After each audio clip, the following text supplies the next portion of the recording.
What's going on, guys? It's Cliffy here. Today we are in round 14 of Cliffy's Champions League. That's right, the last round before the semi-finals. Big game for basically every team. This is almost a potential knockout game for everyone except the Royal Heiney. They are guaranteed to finish in the top four.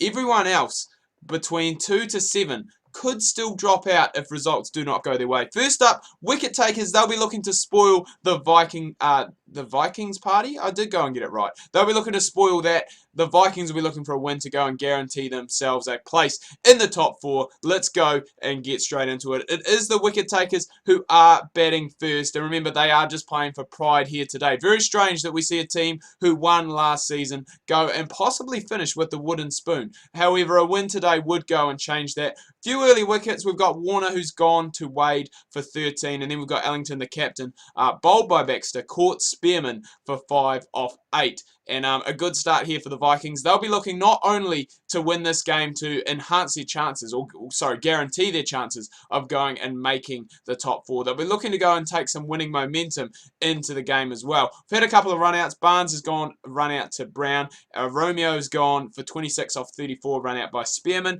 And Muscat has gone and picked up Cameron for 5 off 5. So not the greatest starts here for the wicket takers, heading in to what I like to call in the one-day game, the halfway stage. And Illingworth has just come in. He has done some wonderful things with the ball this season. He really did struggle last season with his batting, didn't get a bowl at all, but when he has been required so far, he has gone and come up big for the Vikings. He got Hesselgreave, I believe, first for 21. He then got Cook for 22, and then got Harrison Green, who we all know how much of a destructive bowler he was last year. Just hasn't quite clicked for him this year for a third ball duck. But saying that is, looking those, the wicket takers are going to go and bat through to their 50 overs. Baxter's gone and got Hick. Core has gone and picked up his 50, and 224 is on the board. So that's not the worst score in the world, especially with the bowling attack that this wicket takers side does have. Just like that, Green has gone and picked up Brown for 3 off 6. And as I said, we have seen scores smaller than this defended this season. Some of the pitches we've been playing on, the groundsmen deserve to be shot because they have been absolutely terrible. But Perkins is looking like he is in some good form here today, striking at over 100. Allen has gone and picked up Ronke, though, for 28, and he has gone and picked up Perkins as well. So as I said, you can't take things for granted. All it takes is a couple of wickets here, get down into the bowlers, and then it is game on. But hopefully Roberts and Muscat, the captain, will look to go steady the ship and see his side to a victory, which would take them to 16 points, as I said, would guarantee them a spot in the top four. We're in the top four, we don't know. We do have to wait and see what happens with the other games so far. But Muscat's a guy who is taking a little bit of charge. He has gone for 48 off 57, but a very vital 48 nonetheless. Gone to Harrison Green. And as I said, he is starting to come into his element, probably a little bit too late in the season. Obviously, such a strong force last season, the Green and Hick combination, but couldn't quite get it done this season. Ronke, he's gone. Roberts, has gone and picked up 71. He is out, however. And the wicket takers did have a nice wee late run there, but couldn't quite go and get it over the end. Roberts top scoring with 71, but man of the match goes to Illingworth. Those 3 wickets that he had really went and turned the game around. A win for the Vikings means the wicket takers do finish with the spoon this year. The Vikings go top momentarily because of their net run rate. So if Royal Heiney do happen to lose to the Shredders, it does mean the Vikings will finish in that first place. Saying that, though, I don't think it matters too much where teams finish. I think it really could go either way. Right, next game, Snipers versus the Barrington Bashers. Almost a quarterfinal for both these teams. Well, potential quarterfinal, we shall say. Even a win may not guarantee them a place in that top 4. We do just have to go and wait and see. Obviously, odds are on the teams that already were on 14 points, the teams that were in the top 4 heading into this game. Irie's opened the bowling today, and he has actually gone and picked up a couple of quick wickets. He's got McIntyre and Cook for 8 and 13 respectively. A little bit expensive, 2 for 35 off 5 overs, but he has gone and picked up those 2 wickets. And De Villiers has gone as well for 20 off 32 to Clapperton. So they'll definitely go and take that and just look to go and carry things on. Remember, very important game for both these sides, and it would be important if they did happen to get a win. Well, whoever does get the win, if they can get a win by a good margin, is going to help, because I think that 4th spot may potentially come down to net run rate. We will have to go and wait and see. A lot of bowlers being used so far here today. by the snipers. 2, 4, 7 so far, which is quite absurd. Jones is gone. He's raced past 50. I'm sorry I did miss that. But he is now on 75. Has just been run out for 75 off 83. But still, a good total is being put on the board. Nice wee partnership between him and Bosbury, who has just gone and passed his 50. And it must just be the curse of the commentator today. As soon as we go and start talking up a player, they do go and get out. 51 off 47 for Bosbury. Bolton played a nice wee innings, 25 off 25 before he went to Darcy as well. And Chiz, he has struggled with the bat. Not just today, but in the last couple of weeks. He's gone for a duck. Berry's gone for Vanderberg, 22 off 32. And I didn't quite catch. I think it was 235 that the snipers will be chasing down here today to get them onto 14 points and give themselves a chance of going and making it into the top 4. So, 235, it isn't a done deal just yet. They're going to need a big partnership from these two, Captain Henry and the wildcard Peterson. They've gone and done their bit so far. Over a 50 partnership has been piled on so far, and Peterson scoring it over a runner ball. He has just gone and picked up his 50. Henry playing more of the anchor role at the moment, which isn't too bad. They do need that chasing down the score. They do need someone who is solid. In the meantime, Chiz, he has bowled an economical spell if I've ever seen one. 4 overs, no wickets, 6 runs. He is doing his bit. He is keeping the runs down, but that may not be enough. It may be wickets that the Boundary Bashers need to keep them in this game. Henry has also gone and passed his 50, now moves into the 60s. And Peterson, he's just chilling down there. He has gone and got it. He's got 100, and that is a big, big game for Kevin Peterson for the wild card to stand up, as I said, in this potential quarterfinal for both of these teams. But what a partnership both of these guys have gone and put on.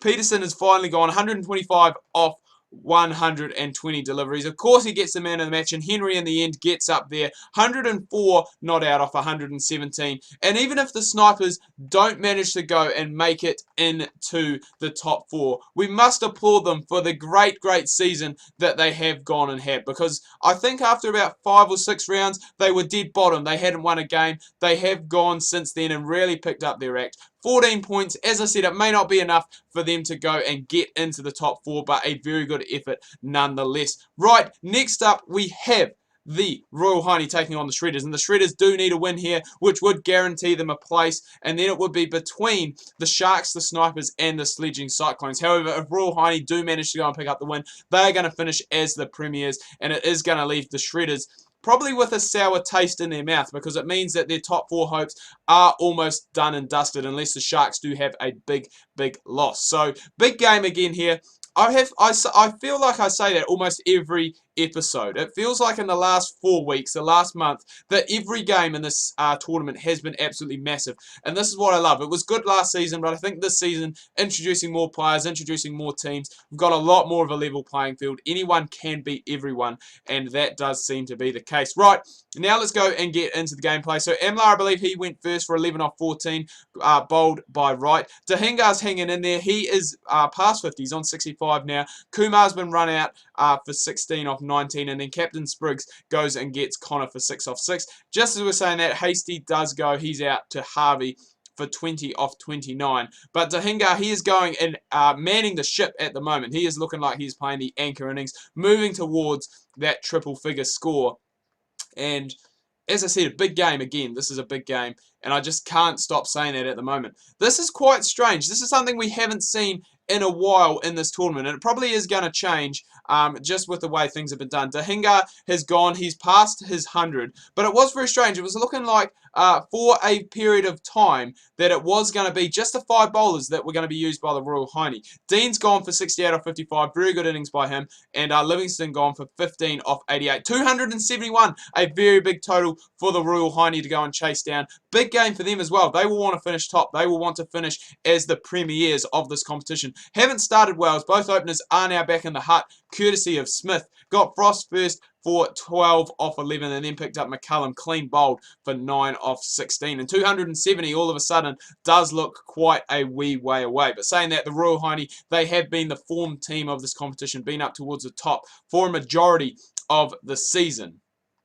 And they just need to go and just keep hanging in there and just keep battling through, which is what they're doing. Good wee partnership between the captain and I believe the vice captain of the Royal Heiney. The captain has just gone and passed his 50, and it is, The only thing I do worry about here, from Royal Heiney's point of view, is that possibly they are going a little bit slow. Very well made, 48 there by Crook off 70.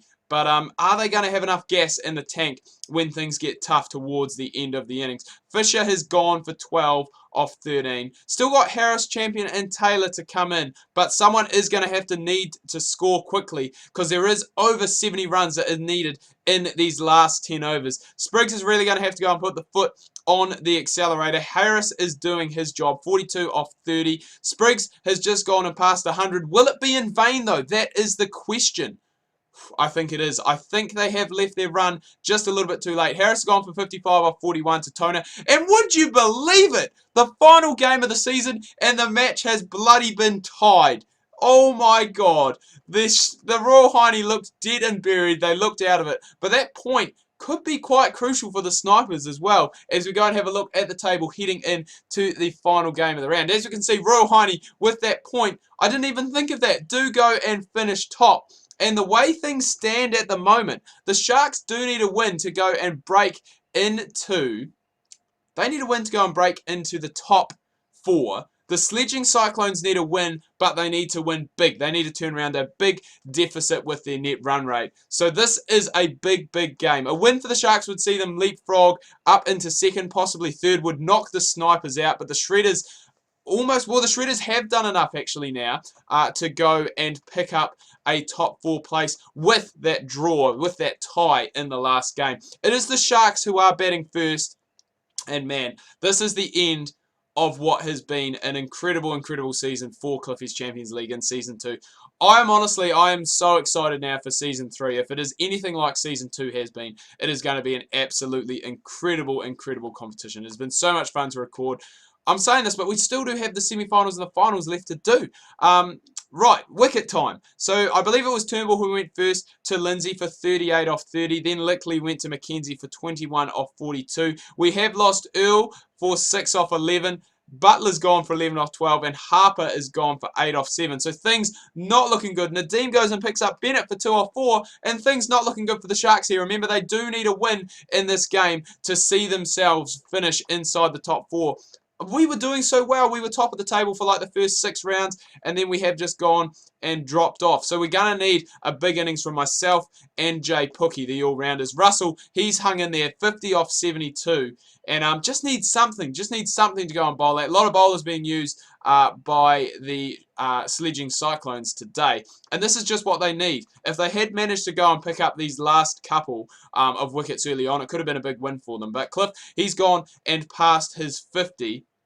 And Russell is moving towards 90 off 109. So a very good innings by him. But there's still something on the board. Still 260 left to get. So a very good recovery there by the Sharks. And remember, they do need a win. They need a win. It doesn't matter how many by. It doesn't matter how close it is. A win will see them take a top 4 place. Whereas the Sledging Cyclones, I would say here, would need to win within 30 overs to go and see themselves get in. But they will be playing for pride. They'll be looking to knock the Sharks out of this competition, and they're doing a fairly good job of it so far. Smith has gone and picked up a 50 at greater than a run a ball, and we are going to need some wickets. Harden's gone to Cliff LBW, and we are going to need some more if we are going to see the Sharks progress through. Still 260 is a long way left to go, and we're going to have to bring in some new bowlers. I reckon bring in old Tyson Bennett, give him a bowl, let him roll the arm over, and hopefully that can go and pick us up some wickets. There he is. The captain has asked for it, and he has now come in. Hasn't delivered so far, and Smith has gone and picked up 100.